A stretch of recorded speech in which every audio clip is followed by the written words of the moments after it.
Halo semuanya, semoga kabarnya semakin baik semuanya, semakin sehat semuanya ya teman-teman. Teman-teman di sini, semuanya sering nggak merasakan cemas, tapi saya nggak tahu sebabnya. Perasaan saya nggak mikir gitu biasanya. Perasaan saya bisa-biasa aja. Nah, kalau teman-teman sering mengalami hal seperti ini, tonton video ini sampai habis untuk tahu sebabnya.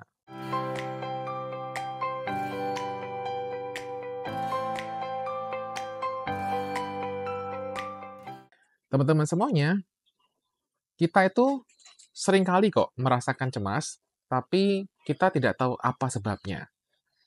Kenapa terjadi demikian, teman-teman? Karena ada kebiasaan-kebiasaan kecil, atau kita bisa bilangnya micro habit, kebiasaan-kebiasaan yang kecil ini benar-benar sering kita lakukan, tapi tidak kita sadari. Nah, itu teman-teman. Nah, ada beberapa hal, ada poin-poin penting yang bisa teman-teman perhatikan apakah yang akan saya sampaikan ini adalah mungkin saja adalah salah satu penyebab dari kenapa teman-teman merasa cemas tanpa sebab. Jadi teman-teman bisa tahu, oh karena ini, karena saya kebanyakan di sini. Nah, gitu.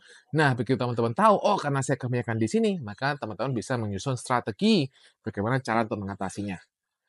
Oke, teman-teman. Nah, hal ini saya dapatkan dari namanya Emma McAdam. Jadi bukan karya saya ya, dari Emma McAdam. Kemudian saya masukkan ke YouTube ini. Teman-teman semuanya, saya akan sharingkan beberapa hal di sini yang bisa saja menjadi underlying factor atau faktor yang mendasari kecemasan teman-teman.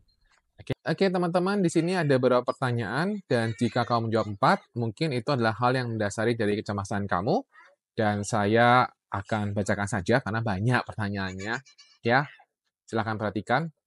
Apakah ini karena tubuhmu? Jadi penyebab cemasnya apakah karena tubuhmu? Apakah kamu sering merasa tegang, sering merasakan ada tekanan dalam tubuh kamu?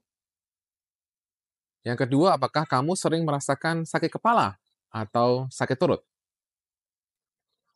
Yang ketiga, apakah kamu sering merasa sakit? Yang keempat, apakah kamu sedang berjuang untuk bisa tidur? Atau apakah kamu sedang berjuang untuk bisa makan sehat? Yang kelima, apakah kamu menggerinda gigimu saat malam? Jadi giginya itu bisa bergerak saat tidur gitu, teman-teman. Apakah kamu mengalami sakit pinggang atau mengalami ketegangan otot? Selanjutnya, apakah kamu sering melakukan gerakan fisik kurang dari 30 menit? Yang terakhir, apakah kamu banyak mengkonsumsi kafein atau terlalu banyak gula? Nah, jika ini kamu menjawabnya banyak, ada sekitar 4, maka solusi ketika masalah di sini adalah sebaiknya mulai perbanyak olahraga. Dan juga bisa kamu menambah nutrisi, menambah vitamin untuk membuat tubuhmu lebih baik. Oke? Kemudian yang kedua, faktor yang mendasari kecemasan kamu. Mungkin kamu overwhelmed. Overwhelmed itu kamu mungkin merasa letih atau merasa udah bener-bener nggak mampu gitu lah. Terlalu over, terlalu berlebihan gitu ya. Pertanyaan pertama adalah, apakah agenda kegiatanmu full? Apakah kegiatanmu padat sekali? Yang kedua, apakah kamu selalu sibuk setiap saat? Apakah kamu terburu-buru dari satu aktivitas ke aktivitas lain? Pertanyaan ketiga, apakah kamu merasa tidak bisa rileks atau susah untuk istirahat atau bahkan untuk self care? Yang keempat, apakah kamu merasa susah mengatakan tidak pada orang lain? Yang kelima, apakah kamu punya terlalu banyak komitmen? Yang keenam, apakah kamu merasa tidak terorganisasi dengan baik, terburu-buru, atau sering telat? Yang ketujuh, apakah kamu stres berlebihan? Yang ketujuh, apakah kamu stres berlebihan berkenaan dengan uang, pekerjaan, atau tanggung jawab yang lain? Nah, kalau ini yang terjadi, artinya kamu overwhelmed, kamu itu terlalu over kegiatannya, terlalu berlebihan kegiatannya, banyak hal yang harus kamu lakukan dalam satu momen, jadi kamu terlalu banyak multitasking gitu kan teman-teman, ini bisa membuat kamu jadi cemas karena pekerjaan-pekerjaan ini belum selesai, ini belum selesai, ini belum selesai, ini belum selesai. Kemudian itu bisa membuat otakmu jadi merasa ada ancaman nih yang harus diselesaikan, yang harus dibereskan. Nah, jadi kerjaan-kerjaan yang belum beres itu dianggap kayak ancaman, sehingga ini bisa membuat diri kamu jadi sering cemas. Sehingga solusinya adalah kamu mulai memanajemen dirimu dengan baik, mulailah untuk belajar mengolah waktu dan mulailah untuk juga mengurangi multitasking kamu. Karena multitasking itu membuat diri kamu jadi semakin semakin cemas, teman-teman, dan juga belajarlah untuk lebih mindful dengan apapun yang kamu kerjakan ya. Itu. Kemudian ketiga, apakah ini penghindaran? Yang pertama, apakah kamu sering mencoba untuk mengontrol segala sesuatunya? Yang kedua, apakah kamu sering mengalihkan perhatianmu pada TV, sosial media, atau kayak ngelamun seperti itu? Oke. Kemudian yang ketiga, apakah kamu sering menyalahkan orang atau kamu sering marah? Yang keempat, apakah kamu sering menunda-nunda? Yang kelima, apakah kamu terlalu memanjakan diri dalam mencari kesenangan seperti makanan atau belanja? Jadi kamu tuh hobinya tuh bukan bukan nggak boleh, tapi gini loh, kamu tuh terbiasa untuk fun dengan seringkali untuk ketika senang-senang kamu maunya makan-makan, jadi pengen makan-makan terus, kemudian sering belanja-belanja terus gitu. Jadi memanjakan dirimu dengan cara demikian. Yang keenam, apakah kamu mengisolasi diri kamu dari situasi sosial? Yang ketujuh, apakah kamu sering melogikakan perasaanmu? Melogikakan perasaan artinya adalah kamu mencoba, "Wah, ini aku nggak boleh sedih lah, ngapain gini dipikirin," gitu kan. Udahlah biarin aja.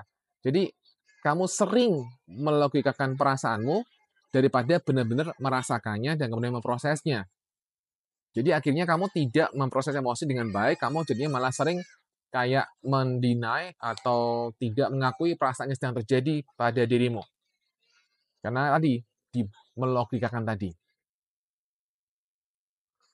Yang kedelapan, apakah kamu gila kerja atau sering mencari-cari cara agar tetap sibuk? Ya, silakan dijawab ya teman-teman. Kalau terlalu cepat silakan diulang apa yang saya bacakan tadi. Kemudian yang keempat ya, ini keempat, apakah ini trauma? Apakah kamu punya memori masa lalu yang tidak mau kamu pikirkan? Itu yang pertama. Apakah kamu punya memori trauma masa lalu yang tidak mau kamu pikirkan? Yang kedua, apakah kamu gampang terkejut atau terus-menerus waspada terhadap ancaman? Jadi kamu seringkali, "Aduh ini bahaya nggak ya? Ini bahaya nggak ya?" Gitu, sering waspada. Yang ketiga, apakah kamu punya riwayat kekerasan atau pengabaian? Bahkan jika menurutmu itu tidak terlalu parah. Yang keempat, apakah kamu berasal dari keluarga yang kurang menjalankan bagaimana untuk menyikapi secara sehat emosi? Dalam artian, misalnya di keluarga kamu sering penuh konflik. minim dukungan emosional. Dalam hal ini misalnya, kamu pernah atau sering menyaksikan kekerasan dalam keluarga kamu, atau mengalami kekerasan emosional, atau diabaikan secara emosional. Yang kelima, apakah kamu cenderung menahan emosi daripada mengakui atau mengelola emosi secara sehat? Contoh, misalnya kamu sedih, tapi kamu berpura-pura baik-baik saja. Contoh, kamu marah, kamu bilang nggak apa-apa. Ya, itu. Kemudian, apakah yang keenam, apakah ada orang tertentu atau situasi atau tempat tertentu yang kamu hindari sebab itu mengingatkanmu pada kejadian masa lalu? Yang ketujuh, apakah kamu sering mengalami flashback, ingatan yang muncul tiba-tiba? Kilasan-kilasan ingatan yang muncul tiba-tiba, mimpi buruk, mengalami intrusive thought atau pikiran-pikiran mengganggu yang muncul tiba-tiba, yang berkaitan dengan kejadian masa lalu, yang berkaitan dengan pengalaman traumatik, atau yang berkaitan dengan sesuatu yang menyakitkan di masa lalu. Oke, selanjutnya. Selanjutnya adalah apakah ini perfeksionis atau self-judgment, atau kita jadi sering menghakimi diri kita sendiri. Yang pertama, apakah kamu merasa bersalah terus-menerus? Atau apakah kamu sering kayak mengulang-ulang, nih salah, salah gitu? Seringkah seperti itu? Kedua, apakah kau merasakan tidak cukup baik? Yang ketiga, apakah kamu membandingkan dirimu dengan orang lain? Yang keempat, apakah kamu sering merasa bersalah atau malu? Yang kelima, apakah kamu punya standar tinggi yang tidak realistis? Yang keenam, apakah kamu merasa tidak bahagia jika kamu tidak sibuk, tidak produktif, atau tidak berharga jika kamu tidak membantu orang?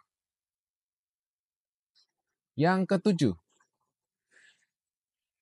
apakah kamu takut orang lain akan terus-menerus menilai atau menghakimi dirimu?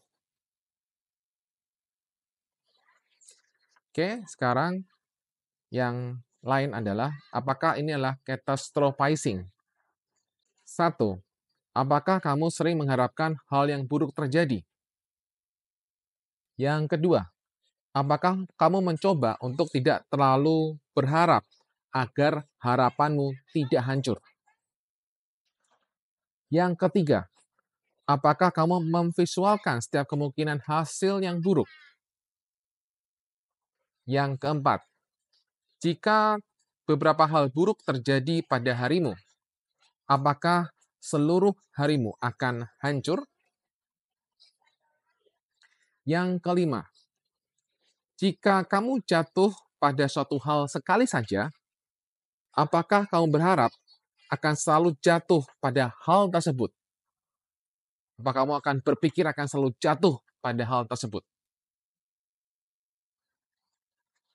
Yang keenam, apakah kamu sering berpikir untuk apa mencoba? Atau sering kamu berpikir bahwa jika tidak dapat melakukannya dengan sempurna, maka hal tersebut tidak ada gunanya? Yang ketujuh, apakah kamu berpikir bahwa orang lain akan mengincar dirimu, atau kamu sering berpikir, permainan tersebut curang atau tidak mungkin berhasil untuk orang seperti kamu? Oke ya, itu 7 pertanyaan. Nah, jadi dari semua ini, kamu bisa tahu kira-kira mana yang sebenarnya menjadi faktor yang mendasari dari kecemasanmu. ya. Dan kamu bisa mulai fokuskan diri pada di area di mana kamu merasa, "Oh, itu ternyata aku ada 4 nih di sini." Oke, di sini kurang lebih kalau 4 ya, kalau kurang dari 4 berarti ya nggak apa-apa. Nah, ini hanya assessment, ini hanya perkiraan. Oke, teman-teman, ini hanya perkiraan sekali lagi, ini bukan suatu, tools resmi atau tools yang bisa diakui validitas dan reliabilitasnya. Sekali lagi ini hanya untuk assessment saja, untuk membantu kamu sebenarnya masalah aku itu ada di mana. Nah, kalau ternyata ada pertanyaan, "Waduh, ini saya semuanya," maka bekerjalah di satu aspek dulu yang sangat mungkin bagimu untuk kamu bekerja di sana, yang menurut kamu itu paling ringan untuk kamu atasi, ya. Jadi kalau kamu misalnya sering merasa tadi, sering perfeksionis gitu kan atau sering, eee, menghakimi diri kamu sendiri, maka belajarlah untuk kamu mulai mengurangi perfeksionisme atau belajarlah untuk tidak menghakimi diri kamu terus-menerus. Nah, itu bisa kamu coba lakukan. Nah, itu teman-teman ya.